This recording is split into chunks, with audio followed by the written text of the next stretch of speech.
अध्याय 8 से प्रश्नावली 2 के प्रश्नों को अब हल कर लेते हैं। तो प्रश्नावली 2 में हम पूरा टैक्सेस के बारे में पढ़ेंगे। टैक्सेस मतलब कराधान के बारे में। ये प्रश्न बहुत ही हार्ड होता है। इस प्रश्नों को बनाना मतलब बहुत ही मेहनत का काम है। ठीक है, तो चलो इस प्रश्न को भी अब देख लेते हैं। तो पहला प्रश्न है, वित्तीय वर्ष 2013-14 में एक शासकीय कर्मचारी की वार्षिक आय 4,10,000 रुपये है। वह प्रति माह 4,000 रुपये अपने सामान्य भविष्य निधि खाते तथा 24,000 वार्षिक जीवन बीमा प्रीमियम में जमा करता है। वह 25,000 रुपये का राष्ट्रीय बचत पत्र खरीदता है। प्रधानमंत्री राहत कोष जो 100% कर मुक्त है में 20,000 रुपये तथा एक वृद्धाश्रम में 12,000 रुपये जिसका 50% कर मुक्त दान करता है। उसके द्वारा वर्ष के अंत में देय आयकर की गणना कीजिए। सभी बचत 1 लाख रुपये तक के कर मुक्त है। आयकर दरें निम्नानुसार है। तो यहाँ पे अब देख लो, थोड़ा सा आयकर दर जो दिया है उसको, ये बहुत ही महत्वपूर्ण है। कर योग्य जो सीमा है और जो आयकर की दर है, ठीक है। तो 2 लाख रुपये तक अगर उसको 2 लाख रुपये तक के में उसको कोई कर नहीं लगता है, उसका कर क्या रहेगा, शून्य रहेगा। लेकिन 2 लाख से 1 रुपया अगर एक्स्ट्रा हो रहा है और 5 लाख तक के जा रहा है तो 10,000 रुपया उसको 10% टैक्स पड़ेगा। और इसी तरह से 5 लाख 1 रुपये से अगर अधिक हो रहा है 10 लाख के बीच में तो उसको 20% टैक्स लगेगा। ठीक है, तो ये आयकर की सीमा है। कैसे कैसे टैक्स लगेगा इसके बारे में यहाँ पे जानकारी दिया हुआ है। उसके बाद हमें निकालना क्या है, शिक्षा उपकर देय आयकर का 2% निकालना है। ठीक है, उसके बाद दूसरा निकालना हमें माध्यमिक और उच्च शिक्षा उपकर देय आयकर का 1% भी हमें ज्ञात करना है। तो चलो इस प्रश्न को भी अब हल करते हैं। तो चलो देखें, सबसे पहले हम टोटल इनकम को रख लेते हैं। ठीक है, तो हमें कितना टोटल सालाना में इनकम प्राप्त होता है ये लिख लेते हैं। तो सबसे पहले शासकीय कर्मचारी, यहाँ पे लिखो शासकीय कर्मचारी की कुल वार्षिक आय, कुल वार्षिक आय कितना है इसका, 4,10,000 रुपया। ठीक है, इसी को वो खर्चा करेगा, इसी पैसे को। तो ये हो गया 4,10,000 रुपया। अब कहाँ कहाँ पे खर्चा कर रहा है ये अब हम लिखते जाएंगे। ठीक है, पॉइंट बनाओ। तो पहला पॉइंट, ये खर्चा कर रहा है। ठीक है, तो ये सबसे पहले खर्चा कर रहा है सामान्य भविष्य निधि में।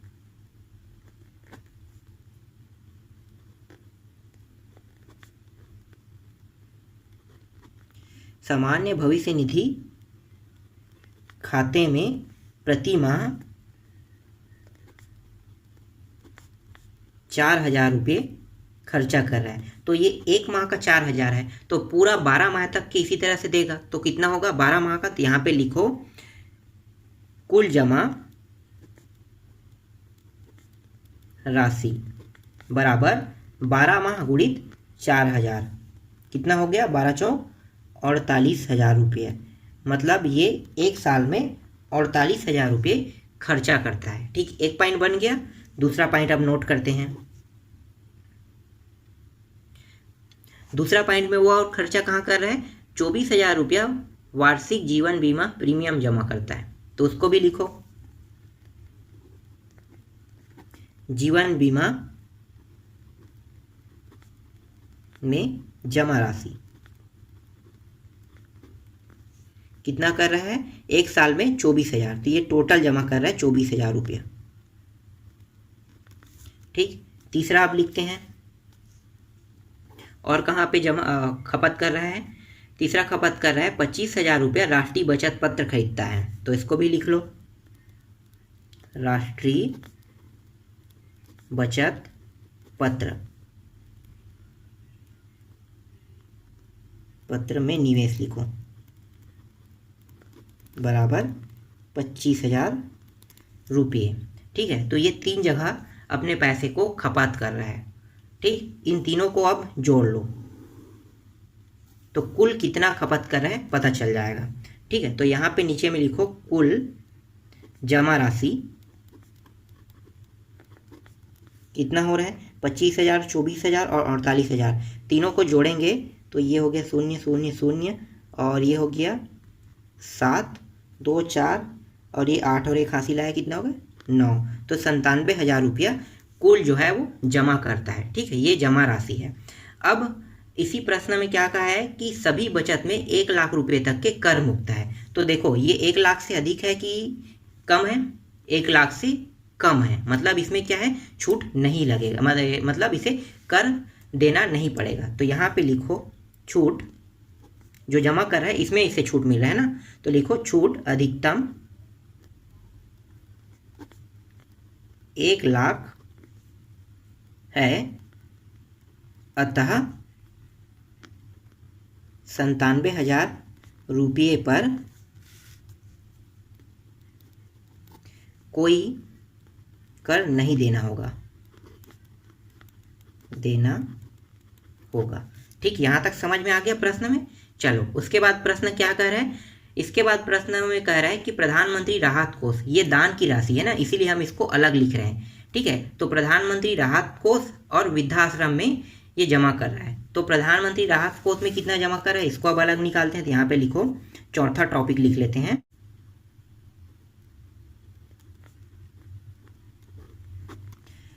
प्रधानमंत्री राहत कोष में जमा की गई राशि बराबर टोटल कितना जमा कर रहा है, 20,000 रुपया। 20,000 रुपये में उन्हें 1 भी रुपया टैक्स नहीं देना पड़ रहा है, मतलब टोटल 20 के 20,000 रुपया उसको जमा करना पड़ रहा है। ठीक है, तो 20,000 ये जमा कर दिया। इसके बाद पांचवा टॉपिक हल कर लेते हैं।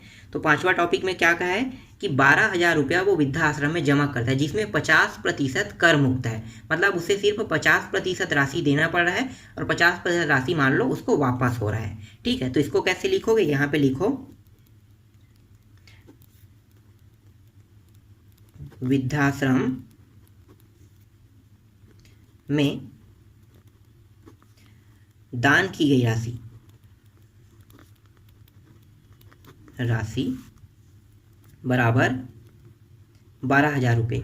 इस 12,000 रुपये में उसको 50% छूट मिल रहा है, तो क्या करना पड़ रहा है, 50% छूट मिल रहा है, मतलब 50/100। तो निकाल लेते हैं कितना छूट मिल रहा है। ठीक है, तो यहाँ पे 2 शून्य कट गया, ये हो गया 0 0 12 पंचे 60। तो उन्हें सिर्फ 6,000 रुपया देना पड़ रहा है और 6,000 रुपया वापस हो रहा है। ठीक है, कितना देना पड़ रहा है, सिर्फ 6,000 रुपये अनाथ आश्रम को दान करना पड़ रहा है। ठीक, अब इन दोनों को भी जोड़ देते हैं, चौथा और पांचवा कॉलम को, यहाँ पे दोनों को जोड़ दो। ठीक है, तो कुल कर मुक्त, यहाँ पे लिखो कुल कर मुक्त राशि। ठीक है, कुल कर मुक्त राशि कितना है, तो 20,000 यहाँ पे और 20 कितना हो गया, 26,000 रुपया। ये हो गया 26,000 रुपया। ठीक है, इसीलिए हमने इसको अलग अलग लिखा है, क्योंकि ये क्या है, कुल कर मुक्त राशि है, ये दान की राशि है। तो दान की राशि में कोई टैक्स नहीं लगता है, इसमें छूट भी मिलता है। तो देखो छूट मिला उन्हें 50% का, तो कुल कर मुक्त राशि 26,000 रुपया है। और यहाँ पे देखो कुल जमा राशि में क्या है, 97,000 रुपया था। ठीक है, दोनों अलग अलग मान है। अब क्या करेंगे, जो उसकी जो वार्षिक आय इनकम है ना, इसमें इन दोनों मानों को घटा देंगे। तो घटा दो। तो चलो आगे हल करते हैं। यहाँ पे लिखो कर योग्य आय, कर योग्य आय निकाल लेते हैं अब। तो कुल पैसा कितना है, उसको सैलरी कितना मिला, 4,10,000 रुपया। ठीक है, 4,10,000 रुपया उसको सैलरी मिल रहा है। इसमें उन्होंने खर्चा कितना किया, तो खर्चा किया है, जो जमा राशि है वो टोटल आया था 97,000 रुपया। ठीक है, इस 97,000 रुपये के बाद उन्होंने कुल कर मुक्त राशि भी दिया है, कितना, 26,000 रुपये। तो इसको भी घटा देते हैं, क्योंकि इसी पैसे से उन्होंने दिया है। ठीक है, तो इसको घटाएंगे तो ये हो जाएगा 26,000 रुपया। इन दोनों को जोड़ दो, उसके बाद इसके साथ घटा देते हैं। तो ये हो जाएगा 4,10,000 माइनस 0 0 0 6 6 12 13 का 3 हासिल है 1, 10 और 2 12, तो ये आ गया 1,23,000 रुपये। ठीक है, अब घटा दो, इसको घटाएंगे तो ये आ जाएगा 0 0 0, 3 में इसमें घटाएंगे तो 7, और ये हो गया 10, और इसमें से अब घटाएंगे तो ये आ जाएगा 8 आ जाएगा, 11 8 आ गया, और यहाँ पे आ जाएगा 2, तो 2,87,000 यहाँ पे आ रहा है। ठीक है, अब 2,87,000 में कितना टैक्स पटेगा, अब ये हमें देखना है। तो चलो अब यहाँ पे देखो, ऊपर में देखो लिखा हुआ है कर योग्य सीमा लिखा है वहाँ पे, और आयकर की दर लिखा है। तो 2 लाख रुपए तक के तो छूट है, तो क्या करेंगे, इसमें 2 लाख को घटा देंगे। तो 2 लाख के बाद जितना बचेगा ना उसमें 10% टैक्स देंगे। तो ये कितना हो रहा है, 2,87,000 रुपया है। ठीक है, 2 लाख कितना है, 87,000 रुपया है, और 2,87,000 रुपये पे कितना टैक्स पटेगा। तो देखो दूसरा पॉइंट देखो, 2,01,000 रुपये से 5 लाख रुपये तक के 10% टैक्स है। 2,01,000 रुपये से 5 लाख रुपये तक के 10% टैक्स है। ठीक, समझ में आ रहा है। तो ये तो 2,01,000 रुपये से 5 लाख रुपये तक के में 10% टैक्स है, और 2 लाख रुपये तक के छूट है, मतलब 2 लाख रुपये तक के कोई ब्याज नहीं देना पड़ेगा। तो हम क्या करेंगे, इसमें 2 लाख को माइनस कर देंगे, क्योंकि वो 2 लाख रुपये तक के हमें कोई टैक्स नहीं पटाना है। ठीक है, तो घटा दो इसमें। तो चलो यहाँ पे लिख लो, चूंकि 1 2 3 4 5, ठीक है 2 लाख हो गया, 2 लाख तक कोई आयकर नहीं लगता है। ठीक है, तो 2 लाख रुपए तक के कोई आयकर नहीं लगेगा। तो घटा देते हैं, 2,87,000 माइनस 2 लाख, घटाएंगे तो कितना आ रहा है, घटाने पर आ रहा है ये 87,000। ठीक है, यहाँ पे लिखो 87,000। तो सिर्फ 87,000 रुपये पे हमें क्या करना है, टैक्स देना है। समझ में आ रहा है, 87,000 रुपये पे टैक्स लगेगा। तो 87,000 रुपये पे कितना टैक्स पड़ेगा, 10% टैक्स पड़ेगा। चलो आगे अब हल करते हैं इसको।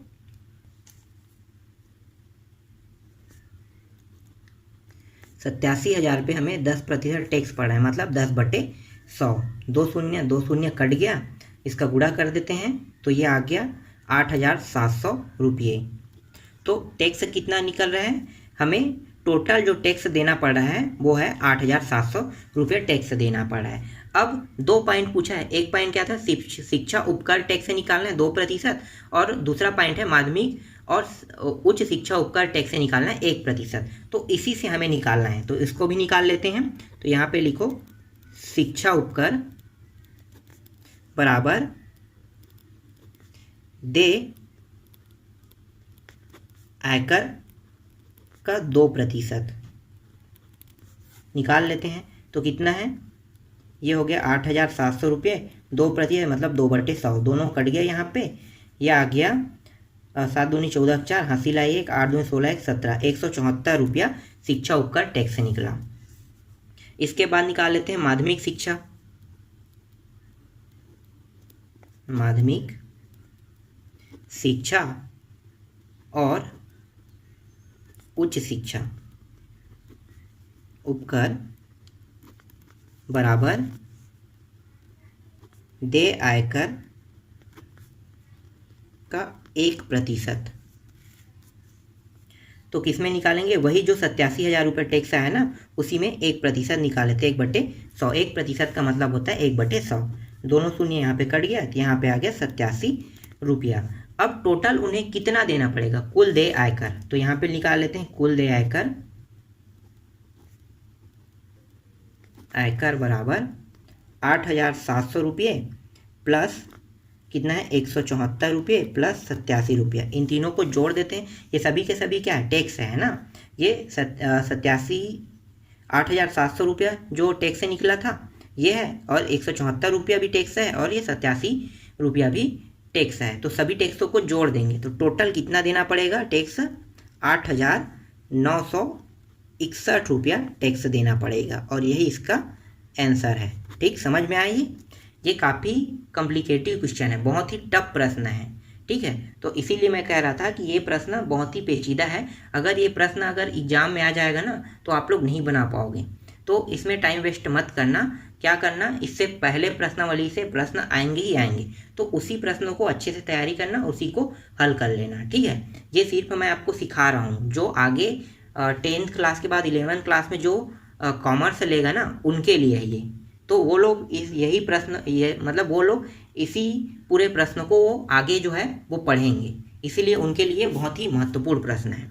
चलो आगे हल करते हैं दूसरा प्रश्न को। अब दूसरा प्रश्न है, नवीन का वित्तीय वर्ष 2013-14 में वार्षिक वेतन 7,20,000 रुपये है। वह सामान्य भविष्य निधि में 4,000 मासिक जमा करता है, 20,000 वार्षिक जीवन बीमा की किस्त जमा करता है, 30,000 राष्ट्रीय बचत पत्र में निवेश करता है, अनाथ आश्रम में 15,000 रुपये दान करता है, जिसका 50% कर मुक्त है। तो उसके द्वारा वर्ष के अंत में देय आयकर की गणना कीजिए। इसमें हमें क्या करना है, देय आयकर की गणना करना है। यहाँ पे कर योग्य राशि लिखा है, आयकर की दर भी लिखा हुआ है। 2 लाख में कोई टैक्स नहीं लगेगा, 2 लाख 1 रुपये से 5 लाख में 10% लगेगा, 5 लाख 1 से 10 लाख के बीच में 20% लगेगा, और 10 लाख 1 से अधिक होने पर 30% टैक्स लगेगा। और क्या क्या ज्ञात करना है हमें, पहला ज्ञात करना है शिक्षा उपकर देय आयकर का 2% ज्ञात करना है, जैसे हमने इससे पहले वाले प्रश्न में ज्ञात किया था सेम वैसे ही। दूसरा है माध्यमिक और उच्च शिक्षा उपकर देय आयकर का 1% ज्ञात करना है, इसमें इसको भी पहले प्रश्न में ज्ञात किया सेम वैसे इसमें भी ज्ञात करेंगे। और उसके बाद तीसरा पॉइंट क्या है, ये ज्ञात नहीं करना है, इसमें बताया है कि सभी जितना भी बचत राशि होगा उसमें 1 लाख रुपये तक के कर मुक्त है। जैसे कि 1 लाख रुपये हो गया था, जैसे 97,000 आया था इससे पिछले वाले में, तो अगर 1 लाख होता तो टैक्स पड़ा था, लेकिन 1 लाख से कम था तो टैक्स उन्हें नहीं देना पड़ा। यही चीज़ इसे यहाँ पे हमें बताना है, ठीक है। तो चलो अब इसको भी हल कर लेते हैं। तो कुल पैसा कितना है पहले लिखते हैं। तो नवीन का कुल वार्षिक आय लिख लो, नवीन का कुल वार्षिक आय कितना है, 7,20,000, ठीक है।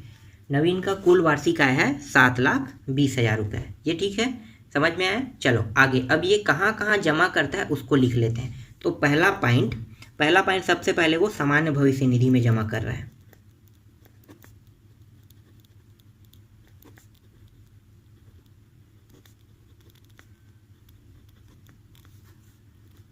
कितना जमा कर रहा है सामान्य भविष्य निधि में, 4,000 प्रति माह, ठीक है, 4,000 रुपये प्रति माह का है, तो 1 माह का है। तो कुल जमा राशि कितना करेगा, तो ये हो गया कुल जमा राशि, मतलब 12 माह में कितना जमा करेगा, तो 12 गुणित 4,000 बराबर 48,000 रुपये जमा कर रहा है सामान्य भविष्य निधि में 1 साल में।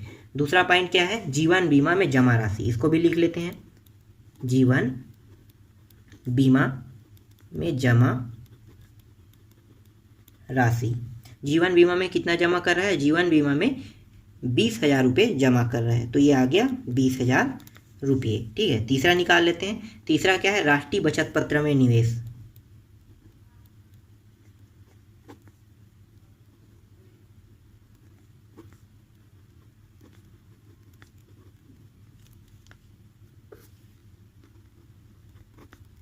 बराबर राष्ट्रीय बचत पत्र में ये निवेश कर रहा है 30,000 रुपये। तो कुल कितना जमा कर रहा है, अब तो यहाँ पे निकाल लेते हैं, तीनों को जोड़ देते हैं। तो कुल जमा राशि तीनों को जोड़ दो, तो ये हो गया 20, 30, 50 और 48, कितना हो गया 98। तो ये हो गया 98,000 रुपये कुल जमा कर रहा है ये, ठीक, यहाँ तक समझ में आ गया। चलो अब आगे जो दान कर रहे हैं ना उसको अब निकाल लेते हैं। तो दान में अनाथ आश्रम में कितना दान कर रहे हैं इसको निकाल लेते हैं। तो लिखो अनाथ आश्रम में दान की गई राशि कितना है, 15,000 रुपये, ठीक है। 15,000 रुपये में कितना छूट मिल रहा है उनको, 50%, मतलब 15,000 का 50% लिख लो, ठीक है। 15,000 का 50% निकाल लो, 50% मतलब कितना होता है, तो 15,000 गुणित 50/100, 2 शून्य कट गया, ये हो गया 15 पंचे 75 और ये 1 शून्य और ये 1 शून्य, तो ये 7,500 रुपये वो दान कर रहा है और 7,500 रुपये उसको वापस मिल रहा है, ठीक है, समझ में आ रहा है। तो टोटल उनको कितना देना पड़ा है, 7,500 रुपये ही बस देना पड़ा है। तो ये दान की राशि है। चलो अब आगे हल करते हैं। अब निकाल लेते हैं कर योग्य आय। तो कर योग्य, एक मिनट, एक चीज़ मैं भूल गया हूँ। इसके बाद हम क्या निकालते हैं, कुल जमा राशि के बाद हम निकालते हैं छूट अधिकतम 1,00,000 रुपये में जो छूट मिलता है उसको निकाल लेते हैं। तो यहाँ पे लिखना होता है, यहाँ पे मैं भूल गया हूँ, यहाँ पे लिख लेता हूँ, ठीक है। तो यहाँ पे लिख लो छूट अधिकतम 1,00,000 है और जो जमा राशि है वो कितना है, टोटल जमा राशि है 98,000 रुपया, ठीक है, 98,000 रुपये। तो इससे कोई टैक्स नहीं पड़ेगा। तो 98,000 रुपये पर कोई कर नहीं देना होगा, ठीक है। इसे मुझे यहाँ पे लिखना था ये पॉइंट, इसके बाद मुझे ये वाला हल करना था, ठीक है। तो मैं भूल गया हूँ इसलिए मैं यहाँ पे लिख लेता हूँ, ठीक। चलो इसे आप लोग लिख लेना। इसके बाद अनाथ आश्रम वाला आगे ये वाला मान निकल गया है, ठीक है। अब निकालो कर योग्य आय। तो कर योग्य आय, कर योग्य आय निकालते हैं। तो टोटल इनकम कितना है, 7,20,000, ठीक है। इसमें घटाएंगे कितना, जमा की गई राशि, जमा करने वाला राशि कितना है 98,000, और घटाएंगे कितना, ये अनाथ आश्रम में जो दान कर रहे हैं ना, तो 7,500 रुपये वापस कर रहे हैं और 7,500 रुपये बस दे रहे हैं, तो 7,500 रुपये को घटा देंगे इसमें, ठीक। चलो आगे हल करते हैं। इन दोनों को जोड़ने के बाद घटाएंगे तो जो कुल मान आ रहा है वो आ रहा है 6,14,500 रुपये आ रहा है, ठीक। तो 6,14,500 रुपये में कितना टैक्स देना पड़ेगा, तो देख लो यहाँ पे कर योग्य सीमा और आयकर की दर लिखा हुआ है। तो 5,01,000 रुपये से 10 लाख के बीच में कितना टैक्स देना पड़ता है, 20%, ठीक है। 20% हमें टैक्स देना पड़ेगा। तो उससे पहले देखो दूसरा टॉपिक और पहला टॉपिक में और क्या है। पहला टॉपिक में 2 लाख रुपये तक की छूट है, तो इसमें 2 लाख को माइनस कर दो। चलो करते जाना, ठीक है। इसमें अगर 6,14,000 में 500 रुपये में 2 लाख को माइनस कर देते हैं,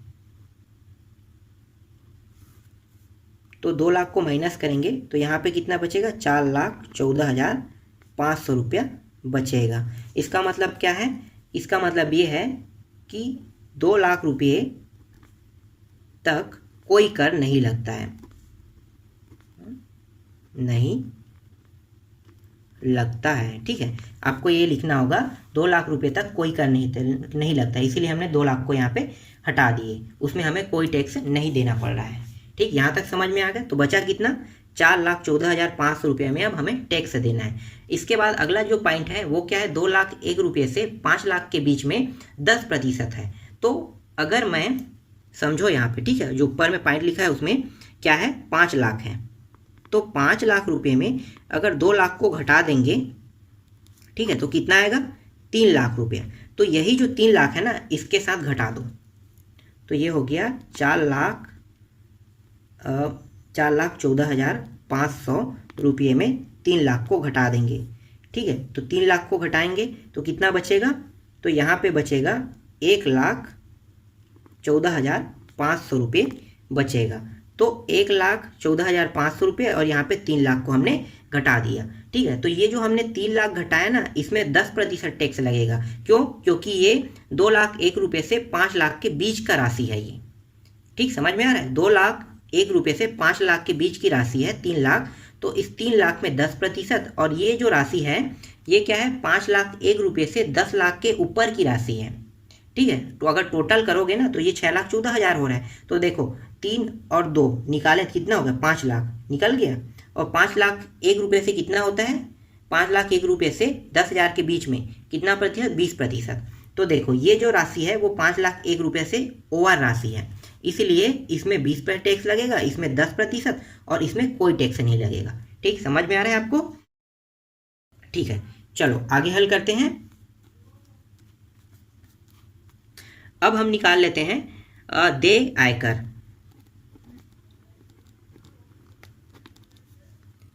ठीक है, देय आयकर। तो यहाँ पे 10,000 और ये लाख, ठीक है, 3 लाख पे 10% टैक्स पड़ेगा और 1,14,500 रुपये पर 20% टैक्स लगेगा। तो निकाल लो तो ये दोनों कट गए यहाँ पे, यहाँ भी ये शून्य, ये दोनों शून्य कट गया। तो ये हो गया, इसको गुणा कर देंगे तो ये आ जाएगा 30,000 रुपया। इकाई दहाई सैकड़ा हज़ार 10,000, ठीक है। 30,000 रुपया प्लस यहाँ पे इसको गुणा कर देंगे तो 5 दूनी 10 का शून्य, हासिल आए 1, 2 4, 4 दूनी 8 और 1 9 हो गया, फिर 2 एकम 2, फिर 2 एकम 2 और ये शून्य। तो 22,900 रुपया आ गया यहाँ पे और ये आ गया 30,000 रुपया। दोनों को जोड़ेंगे तो ये हो गया 20 और 30 50 और ये हो गया 52,900 रुपये। कुल देय आयकर 52,900 रुपये पड़ेगा, ठीक है। अब इसी में हमें क्या निकालना है, इसी में हमें शिक्षा और माध्यमिक शिक्षा उच्च शिक्षा कर भी निकालना है, 2% और 1%। चलो उसको भी निकाल लेते हैं। शिक्षा आयकर बराबर देय आयकर का प्रतिशत का 2%। तो टोटल देय आयकर कितना है, देय आयकर निकला है 52,900 रुपये और 2% मतलब 2/100, ये दोनों कट गया, ठीक है। तो 529 गुणी 2, 529 गुणी 2 करने पर ये आ रहा है 9 दूनी 18 का 8, हासिल आए 1, 2 दूनी 4 1 5 और ये हो गया 5 दूनी 10। तो 1,058 रुपया शिक्षा आयकर टैक्स निकल गया, ठीक। यहाँ तक समझ में आ गया। अब हम निकाल लेते हैं माध्यमिक एवं उच्च शिक्षा आयकर निकाल लेते हैं। तो ये निकलता है देय आयकर का 1% पे निकलता है, ठीक है। देय आयकर कितना है, देय आयकर है 52,900 रुपया है ना। तो 52,900 रुपया में 1% मतलब 1/100, 2 शून्य कट गया, तो यह हो गया 529 रुपया माध्यमिक एवं उच्च शिक्षा आयकर कर निकला, ठीक। ये समझ में आ गया। अब कुल देय आयकर निकाल लेते हैं, कुल।